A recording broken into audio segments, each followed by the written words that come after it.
so that we can take this accordingly. Okay, functional testing. Jay, perfect. Charan Pal is into performance testing engineering from last 18 years. Great, Charan Pal. Siva, DevOps. Okay, surveys, performance testing.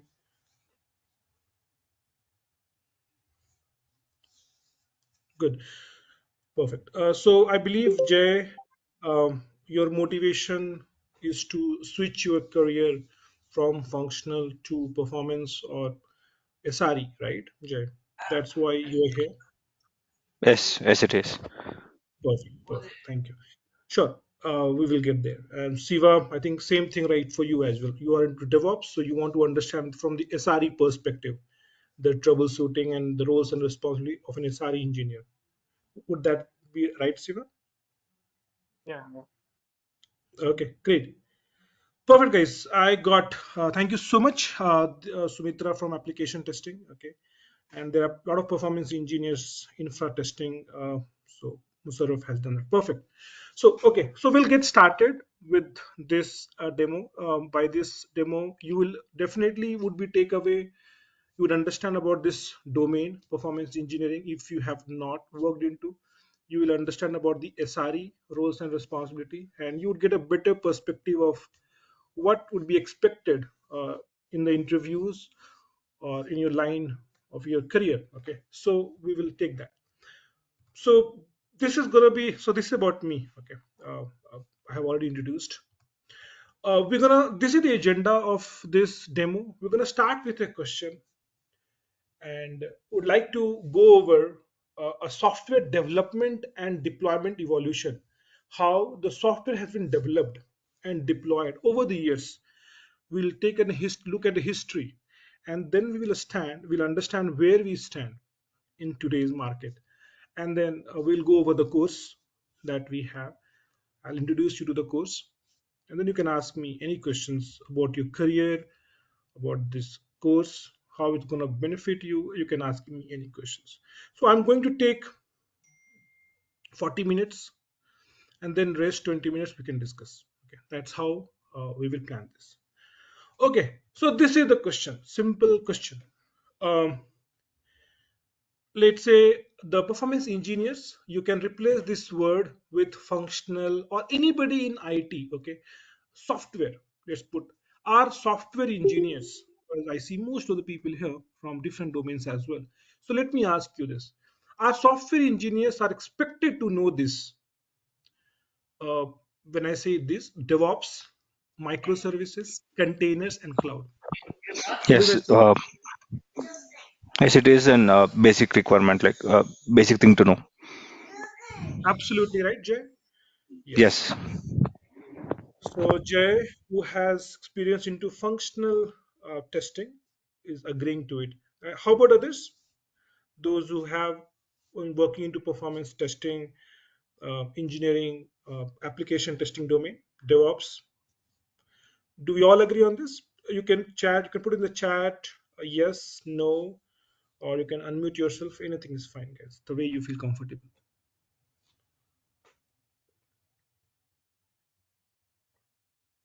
So everybody is saying yes. Absolutely, irrespective irrespective of the domain, whichever field domain you are working in IT, it could be functional testing, could be software development, could be performance testing, could be security testing, could be DevOps, could be operations, any field. These are expected to know. We are expected to know about DevOps.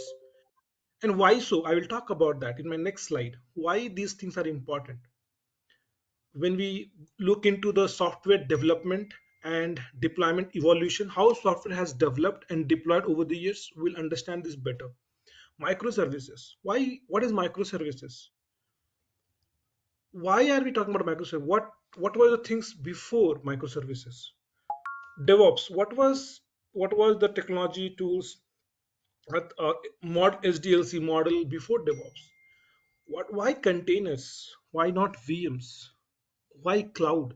So these four things would be better understood from my next slide when we go over the software development and deployment evolution. Look at this. So why these four things that we mentioned, DevOps, microservices, containers, and cloud are important? Because the time where we are right now. If you look at the evolution, when we talk about the SDLC model, right, software development lifecycle model, we all started with waterfall around 1980s, 1990s. We started when the software development started. The way we went about developing the software, we took the waterfall approach was which was having a lot of disadvantages. I'll just talk brief about it. So what waterfall model mentioned that let's develop all the software at once, everything, every functionality developed at once, and once you have developed everything, then test. So in a lot of cases what happened that when software was developed and when we started to test, and let's say something like architectural flaws, the application is not scaling up for the more users. One user, two user is fine, but as soon as the system is hit with maximum load or significant load, the application is not scaling up even if we have put the infra as well. So there were a lot of issues. Architectural flaws was very expensive to go and make some changes. So the approach was itself was having a lot of issues. But see, we should not criticize. It's always something to get started, and we learned from our mistakes. And then we moved into agile. So agile is still there today. The what is the difference between waterfall and agile? That the development part, we did not develop the complete software at once and then test. We took that into chunks. We call it sprints. So we'll take one part of the code, one part of the development, some 10%, whatever we have planned. We'll take the 10% of the development, we'll develop it, we'll test it, all the testing, functional testing, performance testing, security testing, UAT testing, all the testing validations, quality validations would be done. And then we'll take the feedback of the customer as well. From the customer we'll take the feedback that are we going on the right way, is that what you expected. And then we took the feedback and then we went ahead with the feedback, and again with the next phase of development we went in the sprints, in the phases. So it was a much efficient approach, much efficient as compared to waterfall, right? Think about it. Uh, if I just give you one example, Flipkart.com. See, any application is designed to scale. If you remember Flipkart.com, it all started with book selling, and that's how any application starts. Start small and then grow. Their website, everything, whatever they started was a hit, and they ramped up other different functionalities. Now look at the Flipkart.com website. You can book tickets, why what not, you can purchase anything that we have. Same thing for Amazon.com, they also started like that. So it's it's the way we develop, the way sprints. So we always should go in phases, step by step. We should test everything. Should not be any architectural flaws. It should be scalable in the future.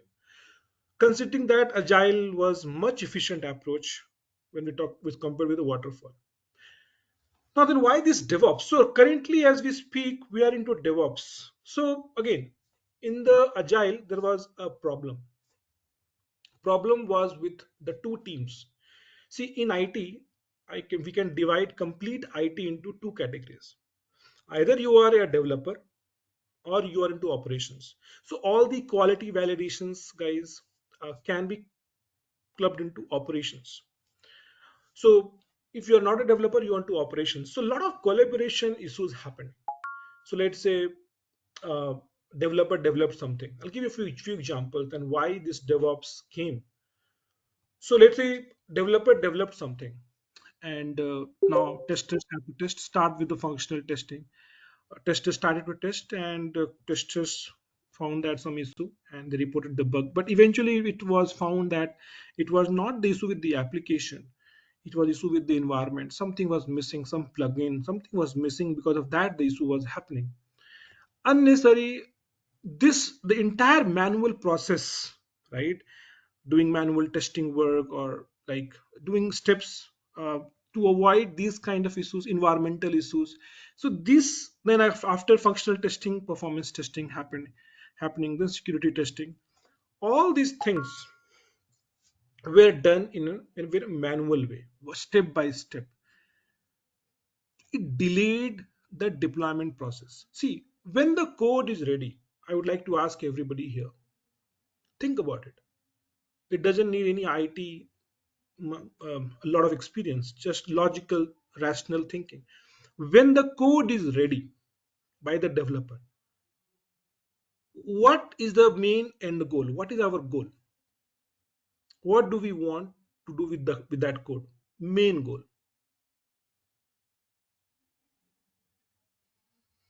Have Okay. it, yeah, have it deployed to QA and have it tested and moved to No, production. that's not the main goal. Okay, that's the process. What's the main goal? Main goal is to deploy the code into production. That's the main goal, right? Yeah. My main goal is deploying the code to the production, but we cannot do that because that will be a risk. If we don't do the functional testing, if we don't do the quality validations, if we don't do the functional testing, performance testing, security testing, if I directly deploy the code to the production, it's a risk. But the manual process, when the code is ready and my end goal is to deploy the code to production, all these manual activity was taking a lot of time, delayed the complete deployment process. So this DevOps talks about automation, SDLC automation. So DevOps is nothing, something very unique. It's very much similar to Agile. The way development, the way we went about developing in DevOps, it's same as Agile, sprint wise, phases wise. But what we did on top of Agile, we brought the automation into picture. We created some sort of pipeline. We call it CI/CD pipeline. So as soon as the code is ready by the developer, everything is automated. Think about it like a processing. If you see any processing, think about any uh, biscuits manufacturing firm or chocolate manufacturing firm. Every process, if you see, is automated now. Wrapping up, mixing all those ingredients, it's all done through machines. There is less manual work, there is less people doing the work. It's all about automation. That's called process industry. Same thing, why can't we do in the IT, right? When the code is ready, as soon as the code is ready, the code can get built. We can get a jar file. If the code, let's say, it is being written in Java, when the code is ready, automatically a job can run and get me the jar file, artifacts like a jar file, war file, or er file. I can deploy that in some docker image or any VM, right? And then it can be deployed, and it can be, my application would be ready, QA environment would be ready, and then an automation script would kick in, Selenium script would kick in, will do the functional testing. In along this way, along this, we would make sure that environment issues are not there. We have ways, we'll talk about containers, we have ways to do that. We can take an image, docker image, and use the same docker image to create the environment. So there is no difference in what developers were developing the environment and what testers would be testing. So there are ways. So the idea here is to automate everything in DevOps, which was missing in the Agile. So Agile plus automation is DevOps. That's all the DevOps is. So what are the different process? The code is ready. One job would go and build the code. I'll get a jar file, war file. I will deploy that jar file, war file to QA environment. Again, so one more job would run, would kick in, my do the Selenium testing. Okay, if that is successful, then there will be one more job for the performance testing. Could be Jmeter, and we can do that using Jenkins is the CI tool, continuous integration tool.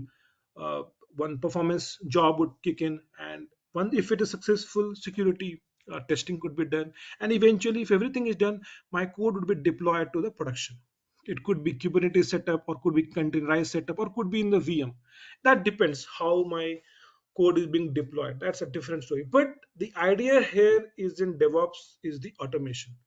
Automation is the thing. So DevOps, if I talk about what is that, it's SDLC automation. I'm just making sure that when the code is ready, we take less time in deploying that code, but without compromising on the quality validations along the way. We would like to test everything, we would like to maintain the quality, but without spending a lot of time, and that can be only achieved through automation. So that's what DevOps. So we are living in this phase. And if you see in your organization as well, everybody must be talking about automation. We would like to automate all the mundane activities wherever we have, taking a lot of time. So that's about DevOps.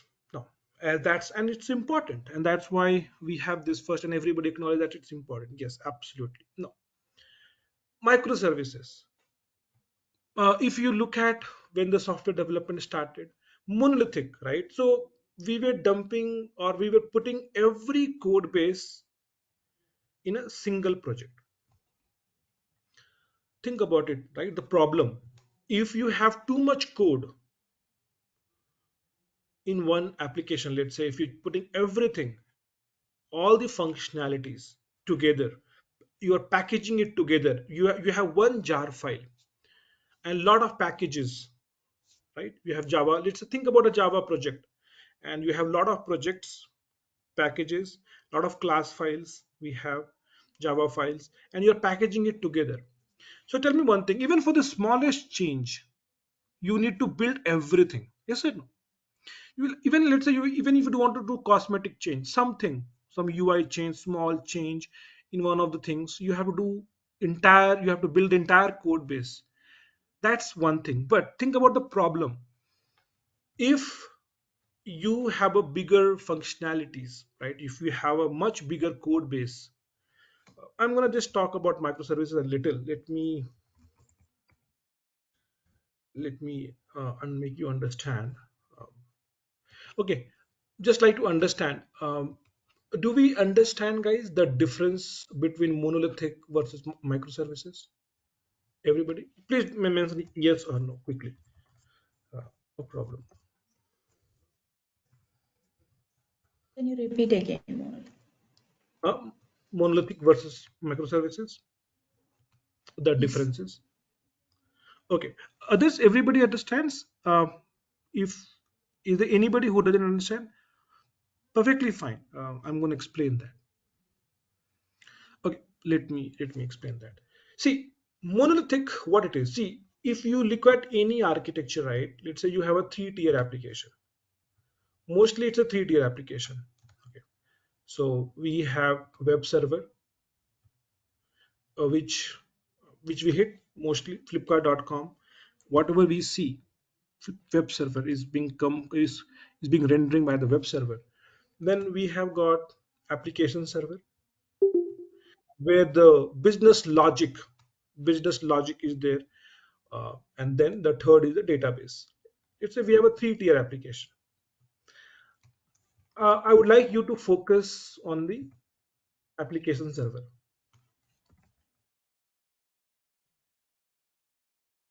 Focus on the application server. Now, this is the application server, the second part.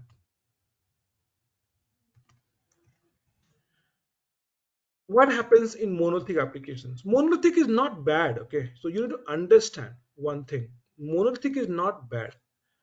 So let me first make you understand what is monolithic.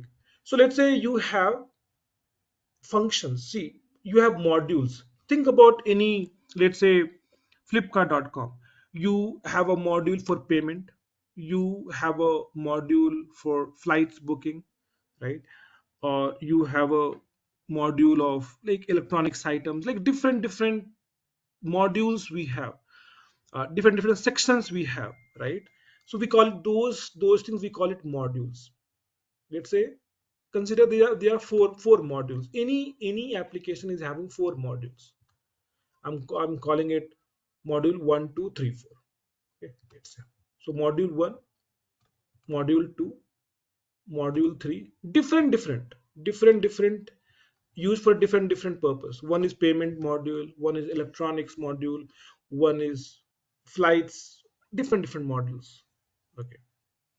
One is user data, like whatever. Let's say you have got four modules: M1, M2, M3, M4. What these modules would be having from a code perspective? All these modules would be having functions. That's what developers do. Developers write functions. Depending on the functionality, depending on what purpose it solves, you would have the functions being written in each of these modules. Now, when now I'm going to talk about, let's say, what happens. Let's say in M1 you have got 20 functions you're writing: F1, F2 to F10, F20. 20 functions in M1. And let's say in M2 again you have got 30 functions. For some modules, some F21, F22, let's say F50.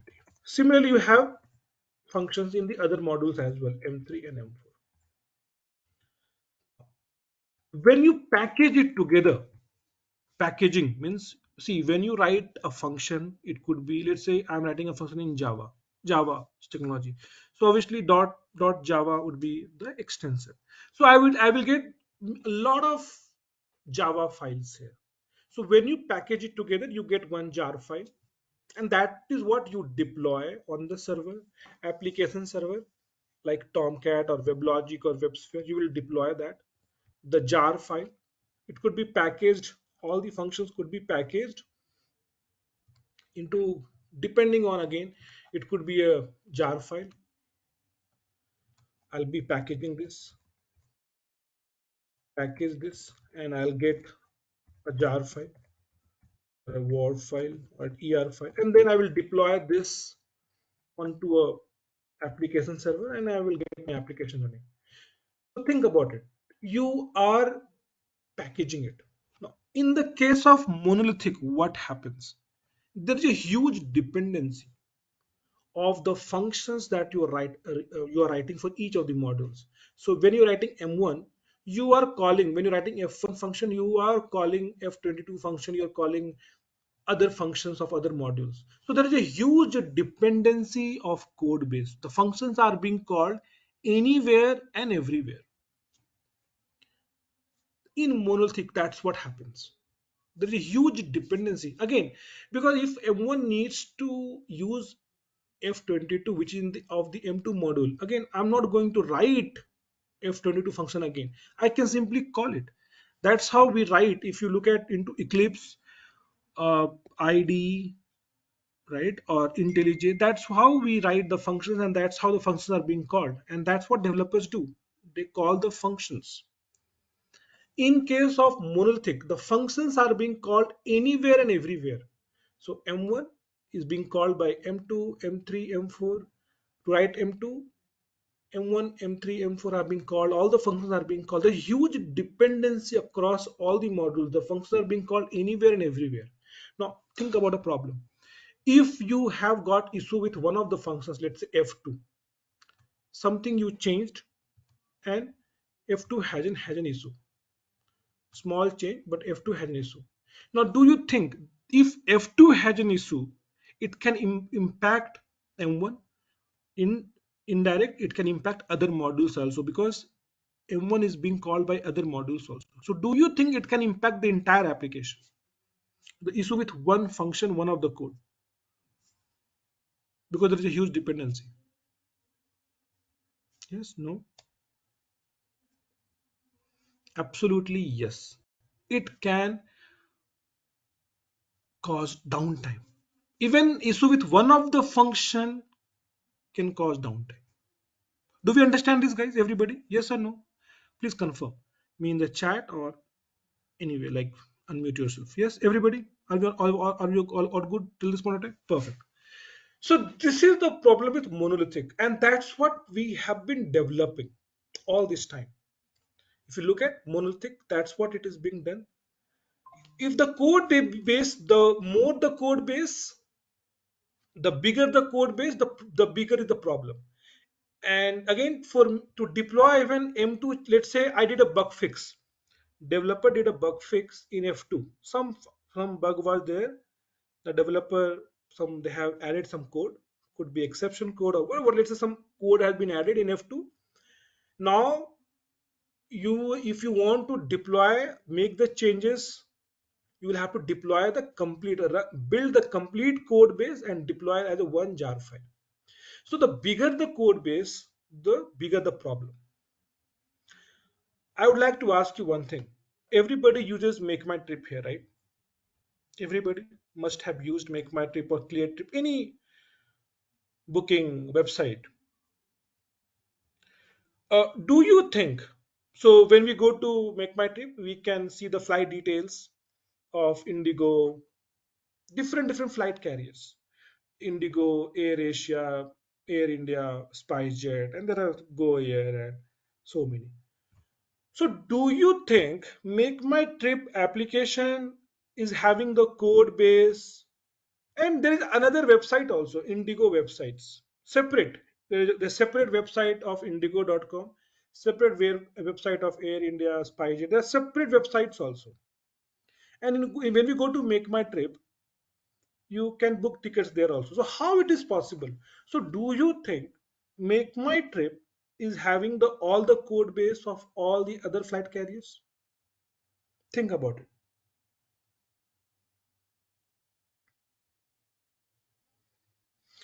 So do you think Make My Trip has the database access of Indigo? Because I can go to Make My Trip and I can book a flight for Indigo in Indigo or Air India.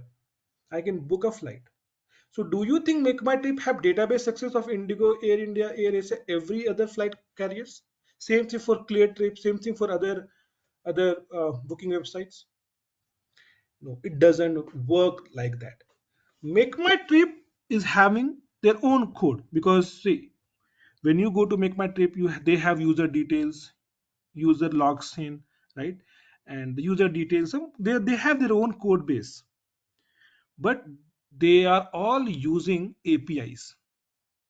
So when I am booking, when I want to book, let's say, flight with Indigo, so Make My Trip makes a call to Indigo website through an API, application programming interface through an API. And first of all, it will hip in the Indigo here has exposed some APIs. Indigo has exposed some APIs, and it's in the public domain. Even ClearTrip uses it. Make My Trip uses it. So many other websites, they have exposed APIs. They have exposed APIs, some endpoints. When I say APIs, endpoints. So, okay, so if you want to get the flight details, call this endpoint. Endpoint one could be a get call. Yes, it's a get call. So we have a get call, post call. Do we understand this get call, post call, guys? We must have seen that. We must have been testing this get call. So there is some get call, endpoint one. So Make My Trip would call this endpoint get call, and I will get the details. Similarly, there's another endpoint for flight booking. They have exposed that if you want to book a flight, call this endpoint, and for the flight booking, that would be a post call because we need to provide details like username and dates and those things. So that's a post call. So this is microservice for Make My Trip. So first of all, we understood the limitations of monothing applications. So what should we do? We should break these things. We should make it independent. That's the solution. So make M1, M2, M3, M4 independent. That's the goal. Make M1, M2, M3, M4, and let them behave like separate entity, like Indigo, Air India, Air Asia, separate entity. If you make it separate, guys, think about it. Would you be able to solve a lot of problems if you make the code base lighter or to an extent which can be manageable? And you are not calling the functions, you're making it independent. When I'm writing M1 module, I'm not calling the functions directly. There is no dependency as such All these things are independent. M1 is independent. Indigo is independent of any other websites. Make My Trip has no say in Indigo code. Make My Trip doesn't have Indigo websites, doesn't own Indigo database. So Indigo is like an own independent application. So the idea here within your bigger code, Flipkart.com, Amazon.com, have your modules independent. Why can't we create independent modules within my own environment, within my own application? And let's make it independent. Make it independent M1, M2, M3, M4. When I'm writing M1, I will not gonna call the functions of M2, M3, M4, M3, M4. If I need some data, I will call the API and get the work done.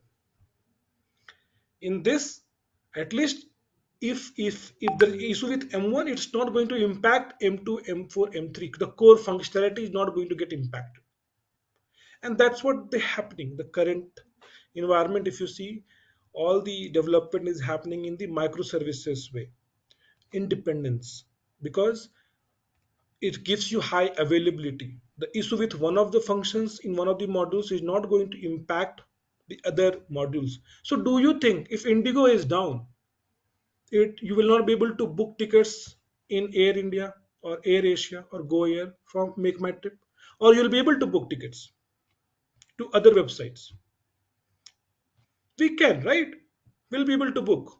So there is no dependency. If Indigo is down, if Indigo is not working, endpoints are not working, that's fine. I can book from Make My Trip. I can make calls to other APIs, other flight carriers, and I can book my ticket still. So if Indigo is down, it's not gonna bring down my Make My Trip. Same thing if M1 is down, if M1 is not working or having some issues, the core functionality of M2, M3, M4 still works. So we need to understand, separate our microservices in such a way that they can work independently. One issue with one of the code base should not impact the other modules. Yes, I may have separate jar file. I may have a jar file separately for M1, M2, M3, M4. Yes, because I'm packaging it separately, deploying it separately, but I'm getting high availability. Guys, able to understand the microservices? I'm asking particularly from those who had no experience or no knowledge about monolithic and microservices. Yes, everybody all good? Please give me yes, guys, or thumbs up. Yes, Roshan. Great, Jay. Good to know. How about this? Making sense? Okay, Musarraf Siva. Perfect. Yes. Good. Perfect. Good. Thank you. So let's talk about. So this is what. So if you look at the current scenario, the current time that we live, the development is happening into microservices, and we need to understand what are microservices, how to go about development, at least have a basic understanding of microservices. What we just talked about was a basic understanding. This understanding, if it is not there, think about it. If this understanding, if you don't have, how would you gonna test microservices? How would you gonna appreciate microservices over monolithic applications? Right? These are the basic functionality things that we have to know it. Right? Now, coming to the containers. So guys, from monolithic applications, we are breaking into microservices. We from a bigger code base, one bigger code base, I am gonna with four lighter code base. Again, I have the code here. I have the functions F1 to F25, whatever the functions I have it here, M1, M2, M3, M4. So where to deploy these microservices? The question is this. So when it comes to deployment, we can deploy on three places. We can deploy directly on the physical server. Directly. We can deploy directly on the physical server, or we could deploy on the VMs, virtual servers, VMs, nodes that we call it, or there is something called containers. See, physical server, that was the happening. So, and when early days, right, when the development started and people didn't know about virtualization. So they everything, even the few KBs or MBs applications were getting deployed in a bigger physical server. Think about it. You have got 100 cores and let's say 8 800 GB RAM. Think about it. And you are installing some tiny little application, few KBs and MBs application in the. This is the physical server. This is the physical server.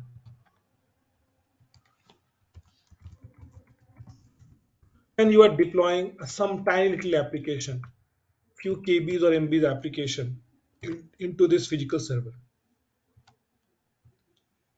Few KBs and MBs application. This was the thing happening, guys. Earlier, when everything started, few KBs or MBs like these applications were getting installed on this big physical server. What is the problem do we see here?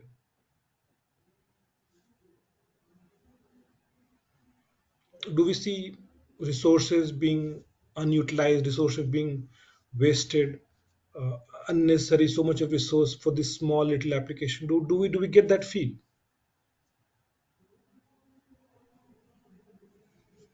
Yes, unutilization of the resources. So that's when, guys, then that's when somebody around late 1990s realized, and they virtualization came. Virtualization was the great thing. When the virtualization came, we could virtualize this physical server and then we could create VMs. We could virtualize this physical server.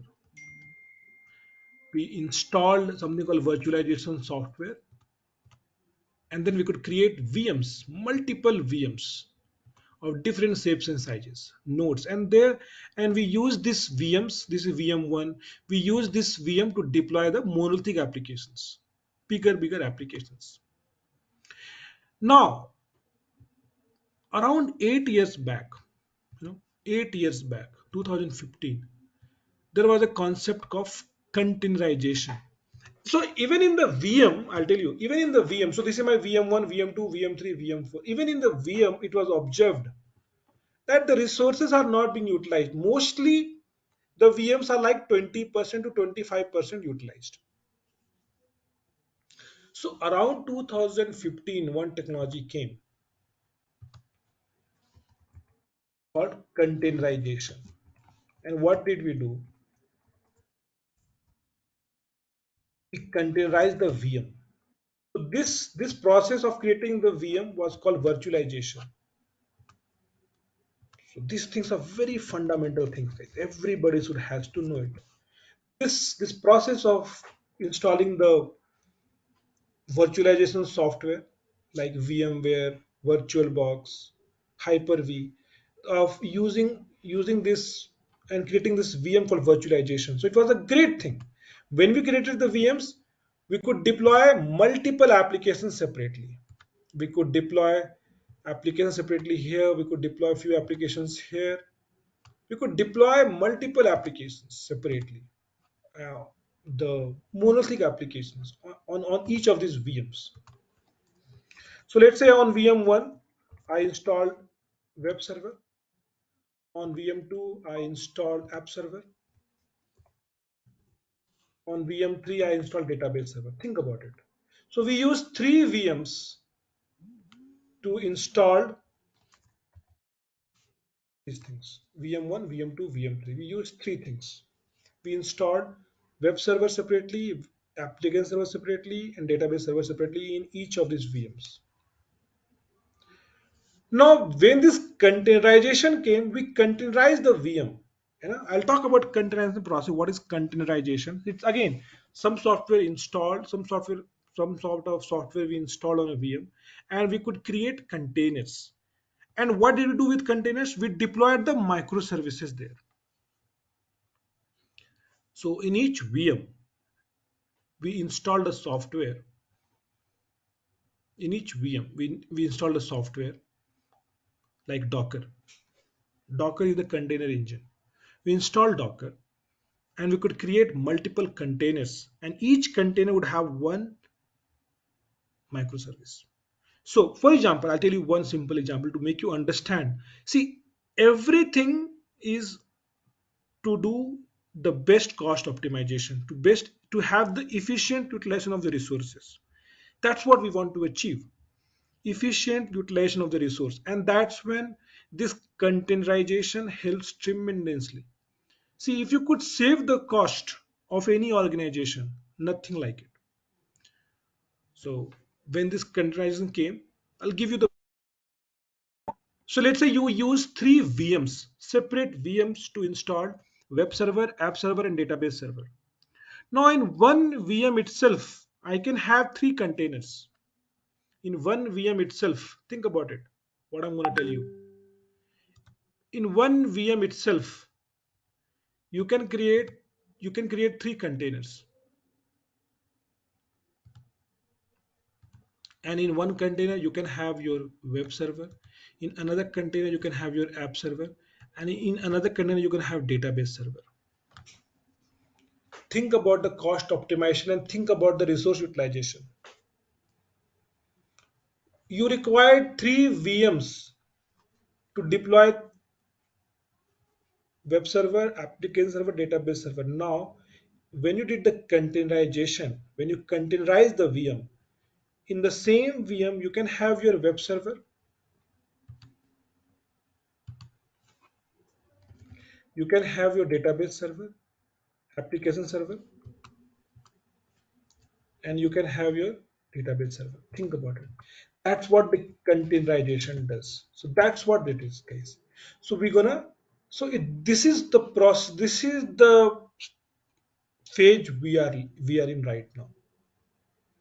Containerization phase, containers phase, and we deploy these microservices on these containers. So first of all, we need to understand how to create these containers using Docker, how to install, how to deploy these things.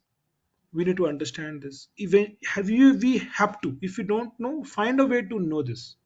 But we have to know this, because this is what happening. Containers, Kubernetes, Docker, there will not be any interview completing without these topics. It was not the scenario 5 years back. Nobody in 5 years back, nobody was asking about these things, containerization so much. In last 5 years, you'd have noticed everybody is talking about microservices, Docker, containers. Do you have containers experience or not? Do we all agree on this part, guys? Do we have experienced this? Surveys had experienced that. How about others? Siva has experienced that.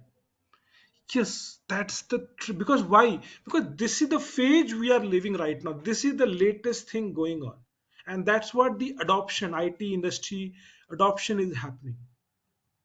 Now, the last part is cloud.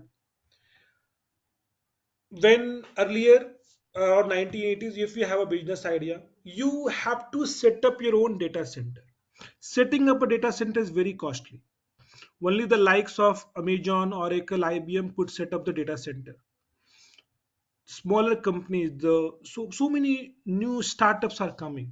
Do you think every these startups, Swiggy, Ola, Uber, they have their own data centers? No. Everybody using cloud, AWS, Azure, GCP. So the infrastructure was created. Let's say if I'm using AWS, what does it mean? So AWS has set up the data centers across the globe, and I'm going to rent the servers. I'm going to use AWS servers. I'm going to use AWS storage service. I'm going to pay AWS like a rent, like how we stay in a rent, right? Rented apartment. If you want to enjoy the services, we have to pay the rent. Same thing. If you want to use AWS servers, you have to pay the bill. The moment you stop paying the bill, you will not be able to host your application. They would suspend all the services. So that's how the cloud is. And that's why you see lot of startups, because Everybody can pay the monthly bill because no everybody cannot afford to set up a data center. Set a, Setting up a data center is a very costly affair, billions of dollars. But I can pay $10,000 bill, monthly bill. Like some company like Ola, Uber, Swiggy, they can pay $20,000 bill, monthly bill, depending on how many servers, storage service they are using it. So this is the phase we are in, right? And that's why these things are so important. I hope we all understand now why DevOps, microservices, containers, and cloud are so much important across any domain in IT that we are working, right? So the course, guys, that we have, SRE course and Cloud PE course, Cloud Performance Engineering course, is based on these things. Okay, I understand the problem statement because a lot of people are being into transitioning phase, or they don't have a better place where things are being taught in a structured way or scratch way, and that's when this course is that we have designed this course. And we talk about a lot of things. We talk about the cloud. It is from the basics. Okay, we talk about AWS.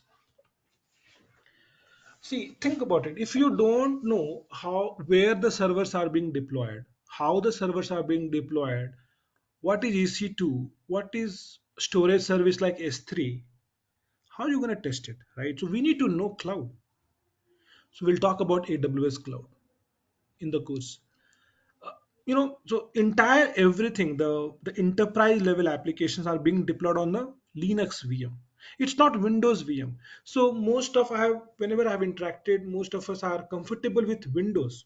We know how to open a file in Windows, how to search for a text in a file, how to check the logs because it's GUI, right?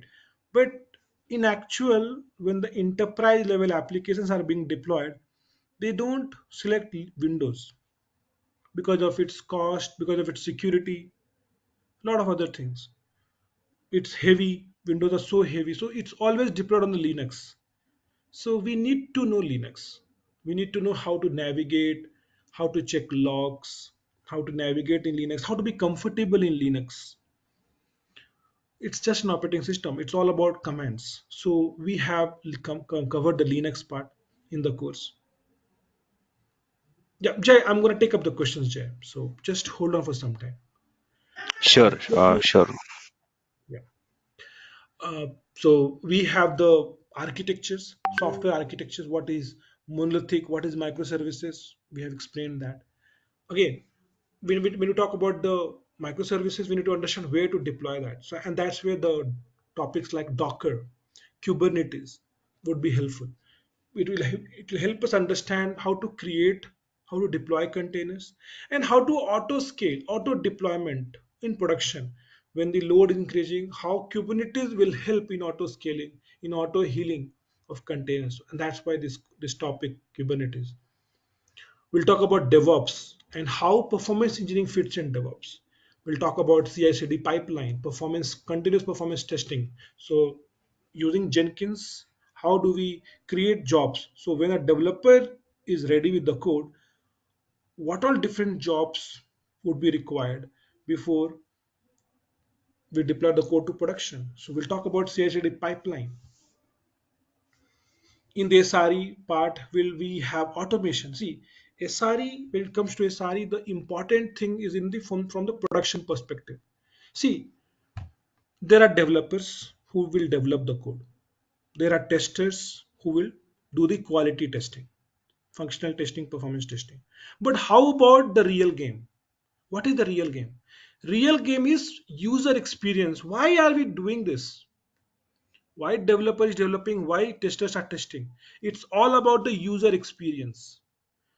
The end user is having good experience or not, and that you can only know when you understand your production. How about production? Is it good? Do we have issues in production? Do we have 200 status code or do we have 500 status code? Do we have errors and exceptions or not in the production? How about the CPU utilization? Do we need more servers or less servers? Is auto scaling working, not working? So everything to do with your production and user experience is in the scope of SRE, Site Reliability Engineering. And we need to troubleshoot. If in production we get issues, we need to troubleshoot it. So the SRE engineers are expected to troubleshoot things in production. For the customer experience, it could be a functional issue. So there are SRE engineers to take care of functional part. This could be a performance issues. So there are SRE engineers who takes care of the performance aspect. We need to set up monitoring. Without setting up monitoring, alerting, we cannot know what is the issue, what's going on. Yeah, service. I'm gonna take up the questions. I'm gonna take up the questions, everybody. Right. So this is about this topic. So we'll talk about observability. We'll talk about the automation using Terraform and Ansible. So this is about the course, guys. Uh, let me just talk about the course durations. I see a lot of questions. Yeah. So this is the link, guys. I'm gonna share this link with everybody. You guys can go over this link. This is the link of the course that we are coming up with, SRE course, and you can go over all the topics, the demo videos here, and the feedbacks of my learners in the past. Just now, I have completing one of the batches, and who can enroll in this course? What will I learn in by the end of this course? You have all the details here. Let me first give you this link. This course is going to be for 40 hours, guys. 40 hours. It is going to happening on the weekends, 7:30 p.m. to 9:30 p.m. IST, Indian Standard Time. 2 hours on the weekend, Saturday and Sunday, and it's going to take approximately 35 to 40 hours, minimum 35 hours. And as we discussed, we'll talk about the AWS. Everything is done from the scratch. I don't expect my audience to have any prerequisite. Only thing that I expect from my learners is that they should have the learning mindset, right? And they should be able to give some time, dedicated time for the practice. Yes, everything is hands-on. Everything is hands-on. I'll be showing you. You will not be able to do along with me because it will be too much, right? We need to wait for all of the entire class. So everything is hands-on. Every session will be recorded, and I'll be doing hands-on, and then you're expected to do the same thing, uh, right? We'll talk about all these things in the Linux from scratch. If you talk about Linux monitoring, right? The SRE, what do we mean by reliability? What do you mean by fault tolerance? What is high availability? What is disaster recovery? What is SLIs, SLO, SLAs? We have the software architectures, Docker. So these are all the topics that we're gonna cover. We have these topics in the Kubernetes. We have these topics in the DevOps topics, Jenkins topic. We will talk about a lot of things about the gaining resiliency and reliability on AWS using load balancer auto scaling group. We'll talk about observability, Prometheus, Grafana, and ELK, and CloudWatch and Linux monitoring. They are the four things that we cover as part of monitoring. We also cover the we also I go this, so along with this, these are all the live sessions. Along with that, we have this live session as well. We'll talk about the automation using Terraform and Ansible, CI/CD pipeline, right? Using shell scripting, those things. Along with these live sessions, we also have recorded sessions. It's going to be my recorded session on the Java performance engineering, how to analyze heap dump, thread dump, GC log, JVM architectures from the Java performance engineering. So I'm going to share 10 hours of recorded sessions, 10 hours of recorded sessions here. And then you will have recorded sessions. So as you can see here, shell scripting would be the recorded from me, from the Linux. So we have a mix of both live sessions as well as recorded sessions because it's a very lengthy course. 35 hours are the live sessions. Along with that, we give approximately 25 to 30 hours of recorded sessions. So when we combine this, that becomes a complete course. Okay. And with this much of knowledge, my learners have get a job up to 25, 30, 35 lakhs as well, maximum, right? I have heard about this 35 uh, from this course. They have switched their career into SRE and Java performance engineering, and they have done wonders in their career, right? I'm gonna share. See, if you look at my batches, so I do share all the PPTs. Okay, let's say if I just talk about one of the batches, let's say this May, this is the second last batch. So we're gonna share this type of PPTs. Uh, if you look at the AWS, this is gonna be the PPT of AWS. Uh, we cover if you look at the number of slides we have in this PPT, it's gonna be approximately 150 to 200. 200 slides, 173 slides. Same thing goes for Linux, same thing goes for Docker, same thing goes for Kubernetes, same thing goes for Jenkins. We have SRE topics, Java performance engineering we have in this course, performance engineering. So we have full packed um, a lot of things here, guys, right? So that's about me talking about the course, talking about the syllabus and this link. I hope you have captured this. Yes, you can ask any question if you have, guys. Is chaos engineering included in this? Because nowadays, chaos engineering is part of SRE also, right? See, a lot of things are there in the part of SRE. Okay, so No, just chaos. asking Yeah, whether you will cover. yeah, I'm coming. I'm coming. So chaos as a part of the course is not covered that we are using a particular tool for the chaos monkey testing. No, we are not covering any particular tool as such, but we will understand the concepts, how to go about chaos testing, what is chaos monkey testing, how to simulate those kinds of testing, how to go about testing those scenarios. We'll cover those aspects. We are not covering any tool as such, service, to answer your question on this chaos testing. But we'll understand the concepts. As part of the SRE, we have that. Yeah, please go ahead. Go ahead, Jay. You can go ahead. Unmute Yeah, yourself. I have a couple of questions. First thing is, okay, with this SRE training, right? Okay, we will be able to clear the certification, at least a foundation level, SRE foundation, we will be able to do it. See, absolutely, you will be able to get the knowledge and clear the Mhm. certification on the foundation level. Absolutely, no doubt about it. No doubt about Yes. it. Okay. The second question is, there is lot of content in the course. Like, okay, Yeah. let's take an Linux. Okay, Yeah. and Kubernetes, Dockers, DevOps, and then Java performance as well. Yeah. Maybe Java performance is the one which is recorded, right? It's not a live Yeah. session. Right. When I go with the Linux, right? Okay, what and all? Is it only the commands are covered? Okay, like these are the Linux commands we are used, or See, again, on we the gone? Linux part, it's a recorded Mhm. session. Okay. First of all, it's a recorded. As you can see here, 3 hours of recorded session. So yes, we Not have on the covered. shell, not on the shell, on the Linux. Coming. So shell scripting or Linux, both are same. Okay. So let me tell Hmm. you. So it's gonna be recorded session, and yes, Hmm. if you understand what is gonna be in the recorded session, it's gonna be started from the scratch, as I told you, right? Hmm. And so when I say it's from the scratch, what does it mean? It means that we are talking about the commands.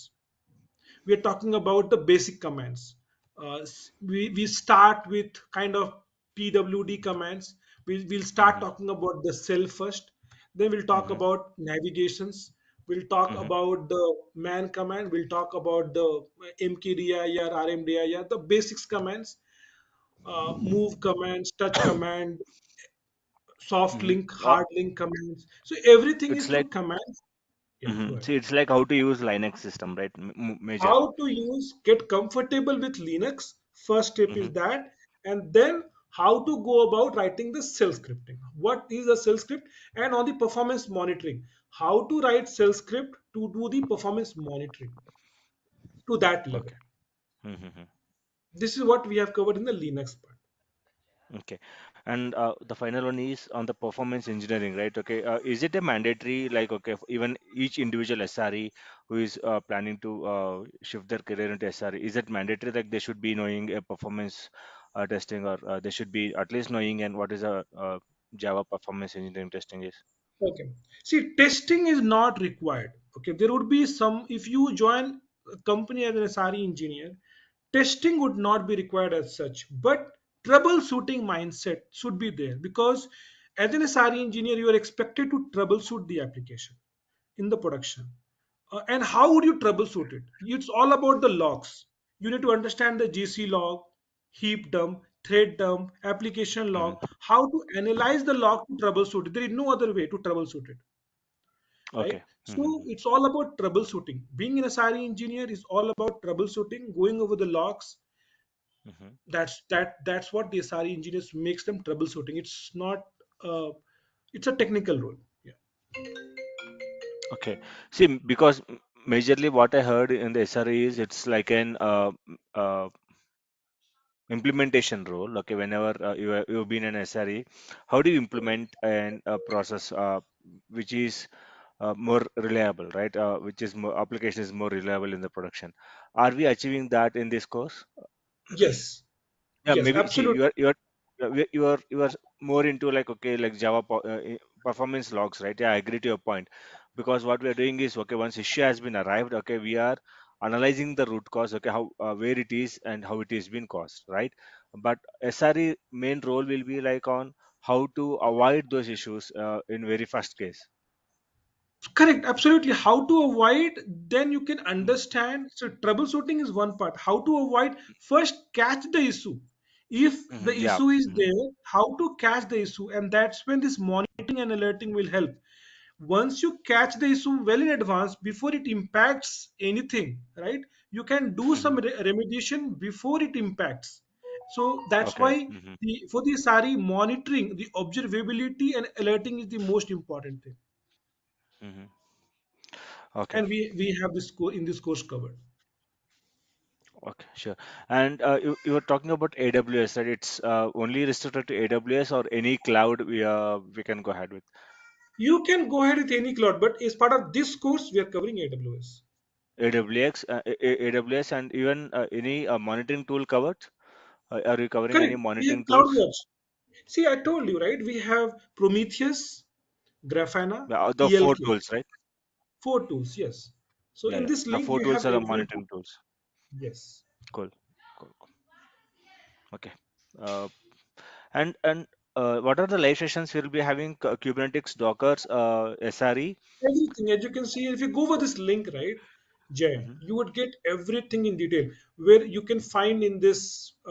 If it is live, Okay, if it is which recorded, session, we have given that it's going to be a recorded. If it is not mhm, mentioned, it's going to be live sessions. one will be live So session. Okay. Docker, so AWS. So let me just brief about that. AWS Uh, uh-huh. architecture, Docker, Kubernetes, Jenkins, monitoring. All these things are going to be live sessions. Okay, can you go to the top ones? Yeah. Okay, a bit below, scroll down, because somewhere I've seen Linux. Yeah, here Linux command line, right? Okay, which gonna be a live session It's for going us. to be recorded sessions. Yes. Okay, and here what is your plan of what is the course syllabus for Linux? Is it only with the commands or the directory I navigation think system I answered your information? question. I think I answered your question in the first place. It's Yeah, okay, because commands. you said it's a recorded session with the cell scripting, right? So that's the reason I Right. got So confused. everything from the command to the self scripting is recorded session. See, Okay. we divide in such a way that Mm-hmm. we spend around 4 hours every weekend, 16 Mm-hmm. hours a month, and we provide this recorded session as well. And we cover Mm-hmm. approximately 80 to 90 hours of sessions in these 2.5 months. Okay. That's the Mm-hmm. plan. That's how we have Sure. divided this. Mm-hmm. Thank you, Roshan. And Roshan, one more is like okay, end of this course, right? Will you be able to assist us with our resumes? Yeah, yeah, definitely. That pointers I can give you. Yeah, Hmm. what to Okay, put in the resume. Yeah. sure. Thank you, Roshan. Sure. Okay, so feel free to attend. There will be couple of more demos. Okay, one demo for sure. Feel free to attend that demo, and you will understand better about the course. Go over the recorded sessions. They are recorded sessions as well. You can go over the recorded as well. You will get fair understanding of the course and how we go about it. And please attend recorded sessions. So yeah, that's how we go about And this. Any yeah, yeah. and what about practice sessions or a setup of infra or servers It's in all gonna be in the application? cloud. It's all going to be Okay, in the cloud. Everybody would be doing hands-on. And I'll tell you how to create an AWS account, and you will be practicing in the cloud only now. All the infrastructure, everything would be done in the cloud, and everything is hands-on. I'm going to guide you without any cost. You can practice. okay, free one. Okay. It's going to So be for free, and 35, yeah, as for 35 hours, almost 2 to 2.5 months as per months. weekends. That's Am I right? yes. It's going to be. See, the course is it's a challenging course. Okay, it's a lot of content. Lot of content. First of all, understand that packaging it in 35 hours itself is a challenge, and that's why we have split few things as a recorded session and few things as the live sessions, many things as the live sessions, 70% live sessions, 30% as the recorded sessions. And that's why we have split this so that the most we can give the knowledge here. The live sessions also will give you the recorded Yes, videos yes, after the finish of session. everything Okay. is gonna be everything is gonna be the recorded session. It will be lifetime recorded session. Yes, Okay. Yeah. the way we are recording it today, we'll be recording the same way.